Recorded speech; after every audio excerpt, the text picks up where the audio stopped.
911 police, ambulance or fire. Hey, check this out. I just came from McDonald's, right? This broad is trying to break out the fucking house next door to me. She like, this motherfucker done kidnapped me and my daughter, and we've been in this bitch. She say her name. You know what I mean? Sir, you have to calm down and slow down. Is she still in the street? Yeah, I'm looking at her. She right now. She calling y'all. She on another phone. Cleveland 911. Hello, police. You need police, fire, or ambulance. I need police.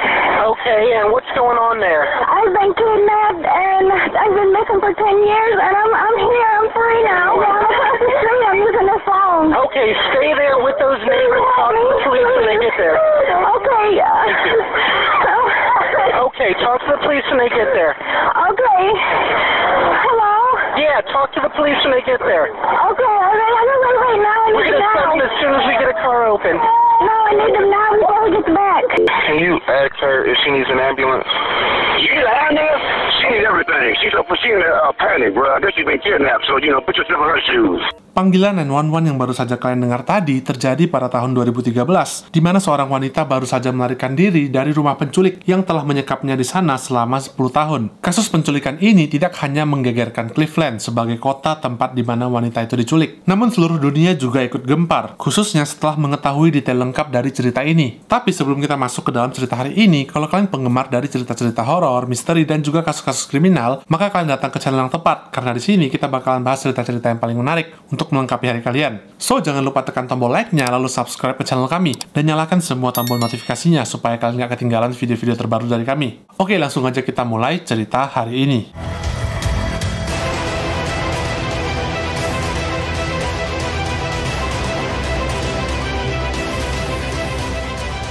Kejadian mengerikan ini pertama dimulai pada tahun 2002, di mana seorang gadis berusia 21 tahun yang bernama Michelle Knight pergi meninggalkan rumah pada tanggal 23 Agustus di tahun 2002. Saat itu, Michelle berangkat dengan berjalan kaki menuju ke sebuah tempat pertemuan penting untuk membahas tentang hak asuh atas putranya, Joey, yang berusia 2 tahun. Ketika sedang berjalan, Michelle tiba-tiba dihampiri oleh sebuah mobil, yang setelah dilihat ternyata pengemudi mobil itu adalah ayah dari salah satu temannya. Dan Michelle pun akhirnya membuat sebuah keputusan yang akan dia sesali seumur hidupnya. Michelle tumbuh besar di dalam sebuah keluarga yang serba kekurangan, dan sejak kecil dia sudah menjalani hidup yang terbilang keras, di mana keluarganya sering melakukan kekerasan kepadanya. Dan setelah Michelle menginjak usia remaja, yaitu tepatnya di usia 14 tahun, Michelle merasa tidak sanggup lagi, lalu dia pun melarikan diri dari rumahnya dan memilih untuk tinggal di jalanan. Meskipun akhirnya dia kembali pulang setelah menghabiskan beberapa minggu di jalanan. Pada usia 18 tahun, Michelle mengalami tindakan pelecehan yang berujung pada kehamilan, dan dia pun lalu melahirkan putranya yang dia beri nama Joey.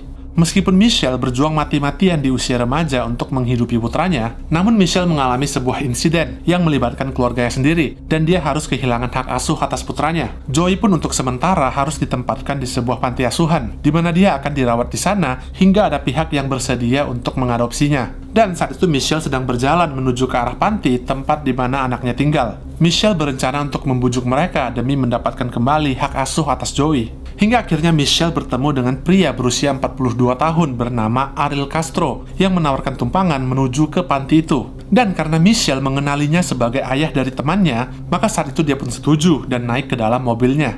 Ariel Castro ini bekerja sebagai seorang supir bus, dan dia juga seorang musisi lokal di kota mereka, yaitu kota Cleveland yang terletak di negara bagian Ohio. Saat di dalam mobil, mereka berdua sempat mengobrol mengenai Joey, di mana Castro saat itu menawarkan kepada Michelle seekor anak anjing yang diklaim sedang berada di dalam rumahnya. Dan Michelle yang masih lugu pun sangat senang mendengarnya dan berpikir untuk memberikannya kepada Joey sebagai hadiah untuk ulang tahunnya. Namun ternyata hal itu hanyalah sebuah kebohongan belaka. Castro berniat untuk menculik Michelle untuk melampiaskan semua fantasinya. Dan ketika mereka tiba di rumahnya, Castro mengajak Michelle untuk masuk ke dalam dan langsung menjerat lehernya dengan tali, lalu mengikat seluruh tubuhnya dan memasukkan kaos kaki ke dalam mulutnya untuk mencegah agar Michelle tidak berteriak. Castro berkata, "Kamu tidak akan kemana-mana, kamu akan berada di sini untuk waktu yang sangat lama." Castro pun tidak membuang-buang waktu dan langsung menyalurkan semua fantasinya, di mana Michelle hanya bisa menangis dan memohon untuk dibebaskan karena dia harus menjemput putranya Joey. Dan Castro saat itu merespon dengan merobek foto milik Joey yang dibawa oleh Michelle dan meminta Michelle untuk berhenti memohon karena dia tidak akan bisa untuk melihat putranya lagi.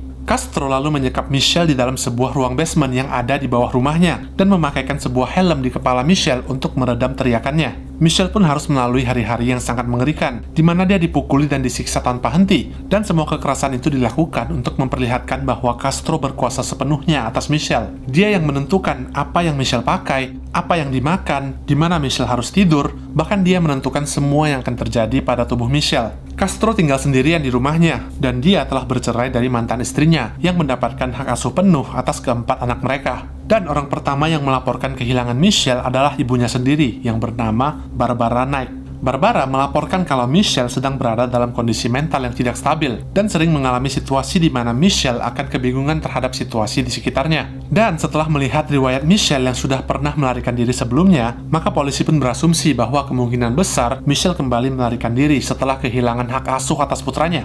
Dan asumsi ini pun sangat berdampak kepada usaha polisi dalam menemukan Michelle, hingga akhirnya kasus hilangnya Michelle pun mulai ditinggalkan dan dilupakan begitu saja. Begitu pula dengan putranya, Joey, yang telah diadopsi oleh keluarga lain dan telah melupakan ibu kandungnya, Michelle. Di sisi lain, Castro sangatlah berhati-hati dalam menyekap Michelle. Dia tidak ingin lengah dan tertangkap oleh polisi. Hingga akhirnya, 7 bulan setelah dia menculik dan menyekap Michelle, Castro pun mulai merasa bosan dengan Michelle dan berniat untuk menculik gadis lain yang lebih muda darinya. Dan gadis itu adalah Amanda Berry yang berusia 16 tahun. Pada tanggal 21 April di tahun 2003, Amanda sedang bersiap untuk berangkat menuju ke restoran cepat saji tempat di mana dia bekerja. Amanda berangkat kerja tepat sehari sebelum ulang tahunnya yang ke-17. Dan ketika dia sedang berjalan pulang menuju ke rumahnya, Amanda berjalan melewati sebuah mobil. Mobil itu sedang terparkir di pinggir jalan. Dan ketika Amanda berjalan melewati mobil itu, dia melihat di dalamnya ada seorang pria yang sedang duduk bersama putrinya. Amanda sempat menoleh dan tersenyum kepada mereka karena Amanda mengenali putri dari pria itu yang bersekolah di tempat yang sama dengannya. Setelah berjalan selama beberapa menit, mobil itu kemudian menghampiri Amanda dan menawarkan untuk mengantarkan Amanda pulang ke rumahnya. Namun ketika melihat ke dalam mobil, Amanda menyadari kalau gadis yang tadi sudah tidak berada di dalam mobil. Dan ketika ditanyakan, pria itu menjawab, "Oh, putriku sudah pulang ke rumah." Dan dia bertanya kepada Amanda, apakah dia ingin datang ke rumahnya untuk bermain bersama putrinya. Dan karena Amanda percaya kalau pria ini adalah ayah dari temannya, maka dia pun langsung setuju dan masuk ke dalam mobilnya. Amanda berteman dengan 2 dari keempat putri Castro, dan mereka juga bersekolah di tempat yang sama. Namun, Amanda tidak mengetahui jika temannya itu ternyata tidak tinggal satu rumah dengan ayahnya, dan Castro pun memanfaatkan hal itu untuk menculik Amanda. Setelah tiba di sana, Castro mengatakan kalau putrinya itu sedang mandi, dan dia pun lalu mengajak Amanda untuk berkeliling melihat seisi rumah itu. Amanda sempat melihat seorang gadis yang sedang tertidur lelap di dalam sebuah ruangan, yang ternyata adalah Michelle Knight. Namun, Amanda mengira jika gadis itu adalah salah satu putri dari Ariel Castro. Amanda lalu diajak masuk ke dalam sebuah kamar, di mana setelah mereka masuk, dia pun langsung diminta untuk melepaskan seluruh pakaiannya. Amanda menolak dan sempat memberontak, namun kemudian dia dipukuli dan seluruh tubuhnya pun lalu diikat dengan rantai besi. Amanda diikat di sudut ruangan, dan Castro memasangkan sebuah helm di kepalanya untuk meredam suara teriakan dari Amanda. Castro berkata kalau Amanda akan dibebaskan jika dia menuruti semua perintahnya. Namun, tentu saja semua hal itu hanyalah sebuah kebohongan yang ternyata dipercayai dan dituruti oleh Amanda. Setelah melampiaskan semua fantasinya, Castro pun kembali mengurung Amanda di ruangan yang berbeda dengan Michelle. Dan anehnya, kali ini Castro bertanya kepada Amanda, apakah ada sesuatu yang ingin dimilikinya selain handphone? Dan Amanda pun menjawab kalau dia menginginkan sebuah diari, karena dia sangat suka menulis di saat dia merasa bosan, dan permintaannya pun lalu dikabulkan. Castro membelikan sebuah buku diari yang lengkap dengan gembok mini beserta kuncinya. Dan dalam lembaran pertama dari diari itu, Amanda menuliskan kalimat, "Kamu tidak akan pernah tahu apa yang kamu dapatkan sebelum kamu kehilangannya. Saya tidak sabar untuk pulang ke rumah. Saya hari ini genap berusia 17 tahun, namun saya tidak punya kehidupan." Namun dia berkata kalau saya masih muda dan akan dibebaskan sebelum musim panas. 2 bulan lagi, itu adalah kebohongan lainnya. 1 minggu setelah Amanda diculik, Castro lalu menghubungi rumah keluarga Amanda dan mengatakan kepada mereka kalau dia telah menculik Mandy dan mengatakan bahwa Mandy juga sudah memilih untuk tinggal bersamanya. Telepon itu pun lalu ditutup oleh Castro, dan keluarga Amanda sangat syok mendapatkan telepon dari si penculik yang bahkan tahu nama panggilan Amanda, yaitu Mandy. The whereabouts and everything of my daughter Amanda Berry. Thank you all very much for being here. I appreciate it. Keluarga Amanda lalu melaporkan hal ini kepada FBI yang langsung mengerahkan teknologi khusus untuk melacak panggilan telepon dari seseorang. Namun pada saat itu ternyata teknologi ini hanya mampu bekerja pada panggilan telepon yang sedang berlangsung, sehingga mereka pun hanya bisa menunggu dan berharap mendapatkan panggilan telepon lagi dari si pelaku. Mereka menunggu dan terus menunggu selama 3 tahun lamanya, hingga akhirnya ibu Amanda yaitu Luana Miller meninggal dunia pada tahun 2006 di usia 43 tahun akibat gagal jantung. Keluarganya mengklaim kalau ibu Amanda meninggal karena patah hati dan bersedih setelah kehilangan Amanda. Dia tidak pernah berhenti mencari keberadaan putrinya selama 3 tahun terakhir, hingga akhirnya dia pun meninggal tanpa pernah mengetahui apa yang sebenarnya terjadi kepada Amanda. Dan ketika disekap, Amanda terkadang diperbolehkan untuk menonton TV walaupun hanya sebentar. Dan dia juga seringkali menonton acara televisi tentang kasus kriminal yang sedang membahas tentang kasus penculikan dirinya. Dan Amanda diduga mengetahui kabar kematian ibunya melalui acara televisi itu yang terus mengupdate tentang perkembangan kasusnya. Hal itu pun terbukti berdasarkan catatan diari milik Amanda, di mana sebelumnya dia selalu menuliskan kata ibuku tercinta, hingga kemudian dia mulai mengganti kata itu menjadi ibuku yang ada di surga. Ketika Castro menculik Amanda, Michelle mengaku kalau dia hanya pernah sekali melihat Amanda, dan itu pun hanya selama beberapa menit, dan Michelle pun sudah tidak pernah melihat maupun berkomunikasi dengan Amanda, karena Castro sengaja memisahkan para gadis yang dia culik itu agar tidak saling mengenal dan bekerja sama untuk melawannya. Castro juga merasa khawatir apabila dia menempatkan mereka di dalam satu ruangan, maka dia tidak akan mengetahui apa yang sedang mereka bahas dan rencanakan ketika Castro sedang tidak berada di rumahnya. Castro tidak ingin membuat kesalahan sedikit pun. Dia tidak ingin lengah dan berakhir di dalam penjara. Hingga akhirnya, tepat 1 tahun setelah dia menculik Amanda, Castro mulai merasa bosan dan ingin kembali merasakan sensasi adrenalin yang sudah mulai memudar setelah setahun menyekap Amanda. Dan Castro pun kembali merencanakan untuk menculik gadis lainnya yang lebih muda dari Michelle dan juga Amanda. Kali ini, Castro mengincar korbannya tidak jauh dari lokasi di mana dia menculik Amanda, yaitu kurang lebih sekitar 5 blok dari lokasi Amanda. Hari itu, pada tanggal 2 April di tahun 2004, putri Castro yang bernama Arlene Castro sedang berjalan kaki bersama teman sekelasnya, Gina De Jesus yang berusia 14 tahun. Mereka baru saja pulang dari sekolahnya. Lalu ketika Arlene dan Gina mulai berpisah untuk pulang menuju ke rumah mereka masing-masing, maka Castro pun mulai beraksi, dan Arlene pun akhirnya menjadi orang terakhir yang melihat Gina sebelum dia dinyatakan menghilang. Castro mengenal dengan baik ayah dari Gina. Mereka berteman cukup dekat. Jadi ketika Castro menepikan kendaraannya tepat di samping Gina, gadis itu pun langsung menyapa Castro sambil tersenyum. Castro lalu menanyakan kepada Gina, apakah dia melihat Arlene putrinya? Dan ketika Gina menjawab kalau dia baru saja berpisah jalan dengan Arlene, maka Castro pun langsung meminta Gina untuk masuk ke dalam mobilnya dan membantunya untuk mencari Arlene. Gina pun setuju dan langsung masuk ke dalam mobil untuk membantu Castro. Namun ternyata Gina langsung dibawa menuju ke rumah Castro dengan alasan bahwa dia membutuhkan bantuan Gina untuk memindahkan beberapa barang-barang di rumahnya. Setelah mereka tiba di rumah Castro, Gina pun langsung sadar dan mulai memberontak, hingga akhirnya Castro melakukan sebuah hal gila, di mana awalnya dia mulai mengikat Gina agar dia tidak memberontak. Lalu Castro mulai mengambil sebuah alat pencukur dan mulai mencukur habis semua alis, kumis, dan juga jenggot yang ada di wajahnya sendiri. Semua itu dilakukannya tepat di hadapan Gina yang langsung berteriak histeris, hingga akhirnya Castro pun mulai melakukan kekerasan kepada Gina.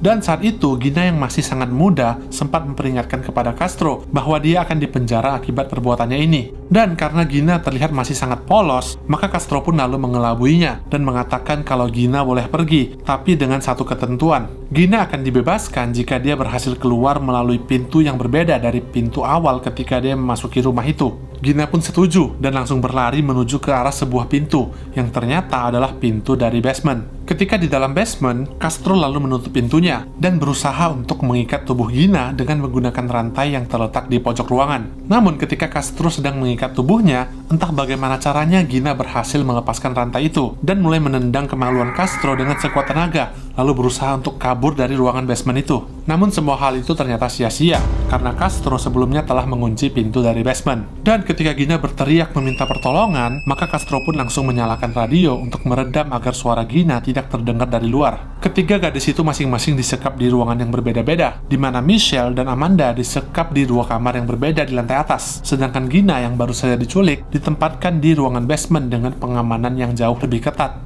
Pada hari ketika Gina menghilang, ibunya yang bernama Nancy Ruiz lalu melaporkan hal itu kepada polisi, di mana polisi kemudian meminta keterangan dari Putri Castro sebagai orang yang terakhir kali melihat Gina. Dan untuk menutupi kecurigaan polisi, maka selama beberapa hari, Castro pun berpura-pura ikut membantu dalam pencarian Gina. Semua orang, termasuk Castro dan juga polisi, berusaha mencari Gina hingga ke setiap sudut di kota Cleveland. Dan karena Castro adalah teman dari ayah Gina, maka dia pun ditugaskan untuk menempelkan poster Gina di setiap sudut kota. Bahkan dia juga ikut menghibur ibu Gina yang terlihat sangat terpukul atas kehilangan putrinya. Semua itu dia lakukan agar bisa mendapatkan akses atas informasi terbaru terkait perkembangan kasus Gina. Gina hanya disekap dan dibiarkan begitu saja di ruang basement selama beberapa minggu, hingga akhirnya pada tanggal 7 Mei di tahun 2004, ketika intensitas pencarian sudah mulai berkurang, maka Castro pun untuk pertama kalinya melampiaskan semua fantasinya kepada Gina. Kemudian, karena Castro merasa tidak aman, maka dia pun akhirnya memindahkan semua gadis itu ke dalam ruangan yang sama, yaitu ruangan basement. Hal itu dia lakukan karena beberapa orang yang datang berkunjung ke rumahnya mulai merasa curiga karena mereka seperti mendengarkan suara wanita dari lantai atas. Sementara jumlah gadis yang dia culik di dalam rumahnya sudah semakin banyak, dan mau tidak mau dia merasa perlu untuk menempatkan mereka semua di dalam sebuah ruangan yang menurutnya adalah ruangan paling aman, yaitu ruang bawah tanah. Mereka bertiga secara perlahan pun mulai menjadi semakin dekat, khususnya Michelle sebagai korban yang tertua sekaligus yang paling lama disekap di sana. Michelle akan berusaha untuk mengganggu dan menghalangi Castro ketika dia berusaha melakukan sesuatu kepada Amanda maupun Gina. Dan usahanya itu hampir selalu berakhir dengan hal yang sama, yaitu Michelle akan dipukuli hingga tubuhnya babak belur. Dan di antara ketiga gadis itu, hanya Michelle lah satu-satunya yang paling dibenci dan sering dipukuli oleh Castro. Sementara Amanda dan juga Gina terlihat begitu ketakutan dan jarang melakukan perlawanan kepada Castro. Mereka bertiga ditempatkan bersama-sama di ruang basement selama kurang lebih 20 bulan, di mana mereka dipaksa hidup di ruangan yang sangat kotor dan juga lembab. Tubuh mereka diikat dengan rantai, dan seringkali harus menyaksikan setiap kali Castro sedang melakukan perbuatan bejatnya kepada gadis-gadis di sana. Namun, Michelle adalah yang paling menderita di antara mereka bertiga, di mana selama berbulan-bulan ketika dia diculik, tubuh Michelle yang dirantai akan ditinggalkan begitu saja tanpa pakaian sama sekali. Bahkan, Michelle mengaku kalau dia tidak diizinkan untuk mandi, kecuali Castro merasa dia perlu untuk mandi. Dan di masa awal ketika dia disekap, Michelle bahkan tidak pernah mandi selama 8 bulan lamanya. Dan Castro pun hanya memberikan sebuah ember yang kotor untuk digunakan sebagai toilet. Selama berbulan-bulan, Michelle harus makan, tidur, dan buang air di satu ruangan yang sama. Dan dia mengaku kalau dia tidak sanggup untuk makan di ruangan itu karena baunya yang sangat menyengat. Selama dia disekap, Michelle telah hamil sebanyak 5 kali, namun Castro selalu memaksanya untuk menggugurkan kehamilan itu dengan cara memukulinya hingga dia babak belur. Tubuh Michelle terluka sangat parah hingga menyebabkan rahimnya rusak dan tidak mampu untuk memiliki anak lagi. Dan Amanda, sebagai satu-satunya gadis yang diizinkan memiliki buku diari, akan selalu mencatat di dalam bukunya setiap kali Castro melakukan perbuatan kekerasan seksual kepada mereka, dengan harapan agar suatu saat Castro akan ditangkap dan dihukum atas semua perbuatannya kepada mereka. Dan Gina, ketika awal disekap, dia akan diberikan fasilitas dan diperlakukan dengan jauh lebih layak dibanding kedua gadis sebelumnya. Gina diberikan ruangan terbaik dan dia boleh makan lebih dulu dibanding gadis lainnya. Gina juga sering diberikan beberapa hadiah kecil dari Castro. Hal itu dilakukan sebagai taktik untuk memanipulasi pikiran mereka agar gadis-gadis itu saling cemburu dan membenci satu sama lain. Mereka yang awalnya disekap di dalam satu ruangan di mana mereka saling percaya dan mendukung satu sama lain, lama-kelamaan mulai berubah menjadi dingin. Khususnya hubungan antara Michelle dan Amanda yang perlahan menjadi semakin renggang. Ketika seluruh hidup mereka telah dirampas begitu saja, maka hal-hal sepele seperti hadiah kecil pun akan terasa sangat berarti bagi mereka. Dan Castro pun sangat memahami dan sering memanfaatkan hal itu untuk mengadu domba mereka. Pada tanggal 23 Mei di tahun 2004, ketiga gadis itu pun kembali dikumpulkan ke dalam sebuah ruangan hanya untuk menyaksikan sebuah acara TV, America Most Wanted, di mana mereka menayangkan pembahasan mengenai kasus hilangnya Amanda dan juga Gina. Hal itu sangat menyiksa mereka, karena acara itu ternyata menayangkan cuplikan wawancara bersama keluarga dari Amanda dan juga Gina. Saat menonton acara itu, Gina merasa sangat hancur dan sudah tidak tahan lagi dengan Castro. Namun dia berusaha untuk terlihat tegar dan bertingkah seolah-olah dia berteman dengan Castro, semata-mata agar dia bisa bertahan hidup di sana. Dan Castro memanfaatkan perasaan Michelle dan berkata kalau tidak ada satupun orang yang peduli dan mencarinya. Bahkan Castro menampilkan cuplikan wawancara dari ibu Michelle dan berkata, "Tidakkah kamu senang aku telah menculikmu?" Castro sangatlah membenci dan ingin menghancurkan Michelle, di mana di kemudian hari Michelle pun berkata, "Dia ingin menghancurkanku, namun dia tidak menyadari bahwa dia tidak akan bisa melakukan itu, karena kamu tidak bisa menghancurkan seseorang yang telah hancur lebih dulu. Hal itu hanya akan menjadikan mereka semakin kuat dan lebih kuat dari sebelumnya." Michelle sudah hancur lebih dulu, tepat di momen ketika dia kehilangan harapan untuk bertemu dengan putra yang dicintainya, yaitu Joey. Ketiga gadis itu pun secara perlahan mulai kembali akrab, khususnya setelah mereka menonton acara televisi itu, di mana mereka kembali merasakan berbagai kesamaan, yaitu posisi mereka sebagai seorang korban, dan mereka mulai saling mendukung satu sama lain. Hingga akhirnya, Amanda yang saat itu berusia 20 tahun, mendadak mengalami perubahan pada tubuhnya, dan mencurigai kalau dia telah hamil. Dan entah apa alasannya, saat itu Castro tidak berniat untuk menggugurkan kehamilan itu, seperti yang selalu dia lakukan kepada Michelle. Kali ini, Castro mengizinkan Amanda untuk mengandung, hingga pada hari Natal di tahun 2006, Amanda pun mengalami tanda-tanda kalau dia akan segera melahirkan. Castro lalu membeli sebuah kolam plastik agar Amanda bisa melahirkan bayinya di sana, dan dia pun memerintahkan Michelle untuk membantu proses persalinan itu. Dan selama proses itu berlangsung, Castro hanya duduk santai di atas kursi goyangnya sambil membaca sebuah buku tentang bayi. Dan karena saat itu Amanda tidak ditangani oleh profesional, maka persalinannya pun mengalami banyak kendala. Hingga akhirnya bayi itu pun berhasil dilahirkan. Namun saat dicek, ternyata bayi itu tidak bernafas sama sekali. Dan Castro saat itu marah besar dan menyalahkan Michelle sebagai penyebabnya. Dia mengancam kalau dia benar-benar akan membunuh Michelle jika dia tidak mampu menyelamatkan bayi itu. Dan Michelle yang merasa marah, panik, dan juga ketakutan, mulai berusaha untuk menghembuskan nafas ke dalam mulut bayi itu. Dia melakukannya berulang kali hingga akhirnya bayi itu kembali bernafas dan berhasil bertahan hidup. Amanda lalu menamai putrinya Jocelyn, dan Jocelyn pun perlahan mulai menjadi sumber kebahagiaan bagi mereka bertiga. Di mana Castro saat itu mulai memanggil Amanda dengan sebutan istriku, dan dia mulai memperlakukan Amanda dengan sedikit lebih layak. Setelah bayi itu lahir, Castro bahkan mulai memanggil mereka semua, termasuk Michelle dan juga Gina, dengan sebutan keluargaku. Dan berbeda dari ketiga gadis itu, Jocelyn yang masih kecil seringkali dibolehkan untuk bermain di taman belakang rumah. Ironisnya, Castro selalu mengajak Jocelyn untuk pergi bersamanya menghadiri acara ibadah minggu. Sedangkan Amanda akan menunggu dengan cemas di dalam kamarnya, karena dia khawatir apabila Castro akan melakukan hal yang buruk kepada putri kecilnya. Dan yang lebih ironis lagi, pada bulan Agustus di tahun 2009, mereka semua termasuk Castro sedang berada di dalam sebuah ruangan sambil menonton acara televisi tentang kasus JC Dugard yang berhasil melarikan diri setelah dia diculik selama 18 tahun. Dan ketiga gadis itu pun sangat kagum dengan kisah dari JC dan berkata kalau kasusnya itu sangat mirip dengan yang mereka alami. Dan ketika mereka sedang membahas tentang si pelaku yang bernama Philip Garrido, maka Castro pun memberikan komentarnya dan berkata pelaku ini sudah gila, seakan-akan dia tidak menyadari apa yang telah dia lakukan kepada ketiga gadis ini. Kemudian, sebuah keajaiban pun terjadi pada tanggal 6 Mei di tahun 2013, di mana saat itu, Jocelyn yang bebas berkeliaran di dalam rumah, mendadak berlari ke kamar Amanda sambil menanyakan, "Di mana Daddy? Aku tidak bisa menemukan Daddy. Daddy tidak ada di rumah." Dan ada hal janggal lainnya, di mana untuk pertama kalinya, pintu kamar Amanda tidak terkunci sama sekali. Namun saat itu dia tidak yakin, apakah ini hanya sebuah tes yang dilakukan oleh Castro untuk menguji Amanda. Namun, Amanda saat itu merasa kalau ini adalah satu-satunya kesempatan yang dia punya setelah dia disekap selama 10 tahun lamanya, dan dia pun sudah siap dengan semua konsekuensi yang harus dihadapi.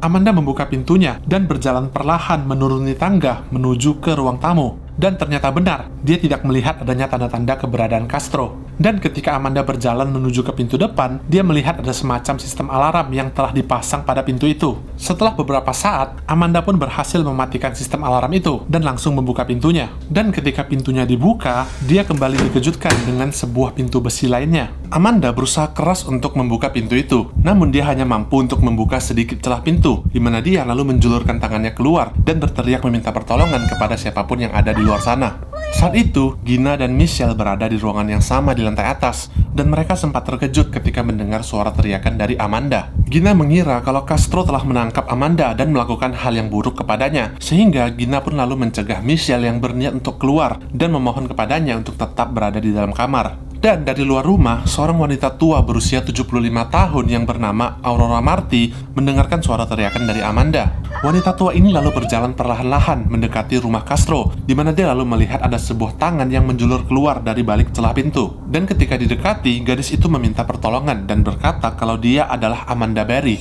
Aurora Marti adalah seorang wanita pendatang yang tidak terlalu fasih berbahasa Inggris. Namun ketika dia mendengarkan nama Amanda Berry, dia pun berkata, tidak mungkin. Amanda Berry sudah meninggal. Dan karena Aurora sudah sangat tua dan juga menderita artritis, maka dia pun kesulitan membantu Amanda untuk membuka pintu itu. Hingga akhirnya seorang pria lain bernama Charles Ramsey yang kebetulan sedang berjalan di sana akhirnya melihat mereka dan memutuskan untuk ikut membantu membuka pintu itu. Charles menarik pintu itu sekuat tenaga dan dia juga meminta kepada Amanda untuk membantu menendang pintu itu dari dalam. Hingga akhirnya bagian bawah pintu itu pun mulai terbuka dan Amanda pun mulai merangkak keluar melalui celah itu. Bersama dengan putrinya Jocelyn yang berusia 6 tahun, Amanda pun segera berlari menuju ke rumah para tetangga dan langsung menghubungi 911 karena dia sangat takut apabila Castro akan segera kembali lalu melukai dia dan juga anaknya, meskipun saat itu dia sudah dikelilingi oleh banyak orang.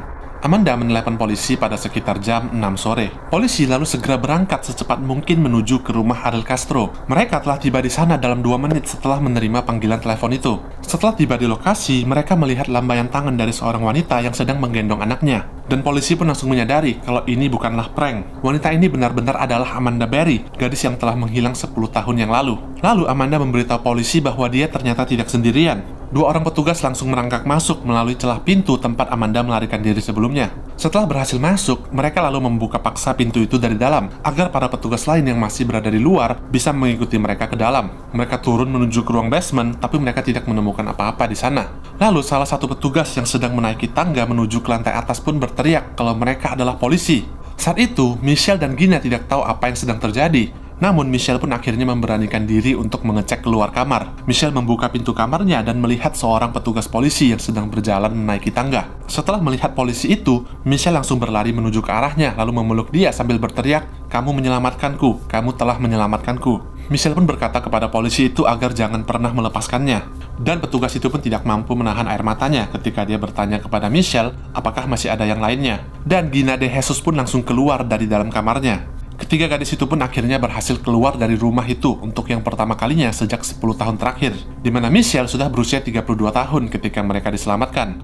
Amanda berusia 27 tahun bersama Jocelyn anaknya yang berusia 6 tahun, dan Gina yang berusia 23 tahun. Kemudian polisi langsung melacak keberadaan Castro, dan dia pun berhasil ditemukan dalam waktu kurang dari 20 menit. Polisi menemukan mobil Castro sedang berada di parkiran McDonald, dan ketika ditangkap, Castro sedang berada di dalam mobil bersama seorang kerabatnya yang berjenis kelamin pria. Namun polisi akhirnya melepaskan pria itu karena dia sama sekali tidak terlibat dalam kasus ini. Penyelamatan gadis-gadis ini telah mengejutkan seluruh dunia, dan meskipun dari luar Michelle terlihat baik-baik saja, namun dia harus langsung dilarikan ke rumah sakit karena Michelle mengatakan kepada polisi bahwa dia merasakan sakit di area dadanya dan dia juga mengalami kesulitan bernafas. Selain itu, saat ditemukan, Michelle terlihat sangat kurus dengan berat badan hanya di kisaran 38 kg. Bahkan saking kecilnya, polisi sempat mengira kalau Michelle itu adalah anak di bawah umur, dan mereka sangat terkejut ketika mengetahui kalau Michelle sudah menginjak usia 32 tahun.